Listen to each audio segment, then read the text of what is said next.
اس پورے کانٹیکسٹ میں اب آپ کو حدیث سمجھ آئے گی جو مسند امام احمد میں موجود ہے، المستدرک للحاکم کے اندر موجود ہے، اور شعیب آرنوت جو مسند امام احمد کی تحکیم کرنے والے ہیں انہوں نے اس حدیث کو صحیح کہا ہے، امام حاکم نے اس حدیث کو صحیح کہا ہے، بڑی ڈیٹیل حدیث ہے۔ اس میں آتا ہے کہ حضرت معاویہ اپنے دور میں حضرت عائشہ سے ملنے کے لیے آئے۔ سیدہ عائشہ نے کہا کہ اے معاویہ، تجھے اللہ کا خوف نہیں آتا جو کچھ تو نے حجر ابن عدی اور ان کے ساتھیوں کے ساتھ کیا؟ حجر ابن عدی شیعان علی میں سے تھے، شروع کے مسلمانوں میں سے تھے، ان کو حضرت معاویہ نے ظلماً شہید کروایا۔ وہ پوری ڈیٹیل آپ کو مستدرک الحاکم میں ایک پورا چیپٹر ہے حجر ابن عدی کا۔ وہ سر میری ویڈیوز دیکھ کے امام حاکم نے نہیں، میری پیدائش سے بھی وہ پہلے کا ہے، 1000 سال پہلے۔ وہ 13 حدیثیں آپ پڑھیں، آپ کے آنسو نہیں رکیں گے کس ظلم کے ساتھ حجر ابن عدی کو قتل کروایا گیا، صرف اس بات پہ کہ یہ جمعے کی نماز لیٹ کر دیتے تھے، ممبروں پہ سب و شتم حضرت علی پہ کرتے تھے، یہ مخالفت کرتے تھے۔ اور اس شخص کی قبر وہاں پہ کھودی گئی جو علاقہ حضرت عمر کے دور میں حجر ابن عدی نے فتح کیا ہوا تھا۔ اوئے ہوئے۔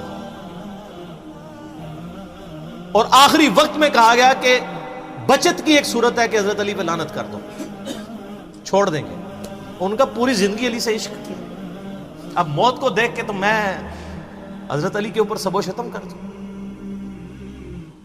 اور کہا 2 نفل پڑھنے کی اجازت دو، اور نفل تیزی سے پڑھے، اور کہا میں نے اس لیے تیزی سے پڑھے تاکہ تمہیں یہ نہ ہو کہ میں موت کو ڈیلے کرنے کے لیے نماز اس طرح پڑھ رہا ہوں، میں نے زندگی میں کبھی اتنی تیز نماز نہیں پڑھی۔ اور پھر کہا وصیت کی لوگوں کو، ایران والوں نے حجر ابن عدی کے اوپر، جن کو آپ کہتے ہیں صحابہ کو نہیں مانتے، انہوں نے پوری ایک فلم بنائی ہے حجر ابن عدی کے اوپر، یوٹیوب پہ رکھی ہے اردو ڈبنگ کے ساتھ۔ تو انہوں نے وہاں پبلک کو وصیت کی کہ مجھے میری انہی بیڑیوں میں اور انہی خون آلود کپڑوں میں دفن کرنا ہے، قیامت والے دن پولیس رات میں میں معاویہ کا گریبان پکڑوں گا۔ ان کے ساتھی بھی قتل کیے گئے، صرف ایک ٹسل کے اندر کے حضرت علی کے سپورٹر۔ اب حجر ابن عدی ان کے ساتھیوں کا جب قتل ہوا، سیدہ عائشہ تو پھر بڑی دکھی تھی اس کی وجہ سے۔ تو حضرت معاویہ جب ملنے کے لیے آئے، مسند امام احمد المستدرک الحاکم میں موجود ہے، شعیب آرنوت نے کہا حدیث صحیح ہے۔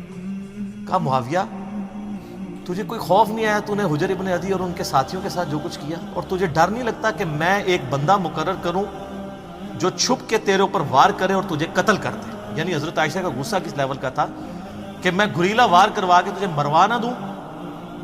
تو انہوں نے کہا کہ ام المومنین، ہم آپ سے یہ ایکسپیکٹ نہیں کرتے کہ آپ ایسا کریں گی، کیونکہ ہم نے نبی علیہ السلام سے سنا ہے کہ مومن کبھی چھپ کے وار نہیں کرتا۔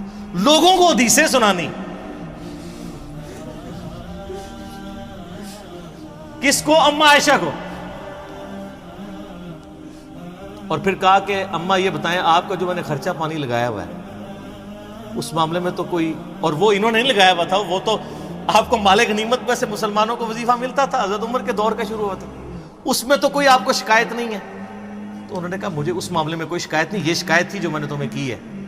تو انہوں نے کہا اما یہ کام چھوڑیں، ہمیں اپنے کام دنیاوی چلانے دیں، ہمارا معاملہ اور اللہ کا معاملہ، ہمیں ہماری سیاست والے معاملات میں آپ دخل نہ دیں۔ آپ اندازہ کریں۔ اور یہ ہمیں تاریخ سے روایتیں لا کے دیتے ہیں کہ جی وہ جناب جی حضرت عائشہ کہتی تھی میری زندگی بھی معاویہ میں لگ جائے۔ اس سے تو ہڈی ہسی بھی دستی ہے کہ روایتیں کسی نے کڑیاں ہونی نے، کیونکہ حدیثیں کچھ اور بتا رہی ہیں، ٹھیک ہے۔ تو یہ کوئی شخص کہے گا جس کے بھائی قتل ہوئے ہوں، جس نے اتنے قتل عام دیکھا ہو۔ اسی لیے آپ دیکھ لیں کہ سیدہ عائشہ کو ساری گیم سمجھ آ گئی تھی، جنگ جمل میں بھی ان کو مس یوز کیا گیا، بعد میں ان کو ساری بات سمجھ آ گئی تھی۔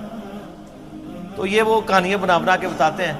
تو اب اس پورے سینیریو میں دیکھیں، اما عائشہ سلام اللہ علیہا کو بڑا کلک تھا حضرت معاویہ رضی اللہ تعالیٰ عنہ کے اس طرح کے ایٹیچیوڈ کے اوپر، اس لیے انہوں نے یہ بات کی۔